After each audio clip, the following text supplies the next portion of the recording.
Araw po, so yun, nandito po kami ngayon sa Bangkatan, Bako. Ayan.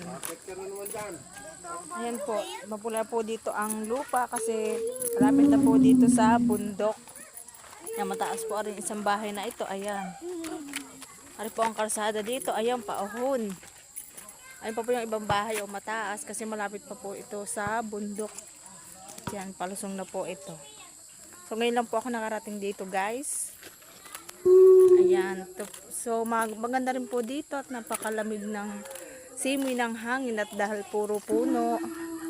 Ayun, matataas. Ayan. At kanina nga po ay kami bago nakarating dito ay naglakad po muna kami at gawa ng aming tricycle ay hindi po makaahon. So ayan.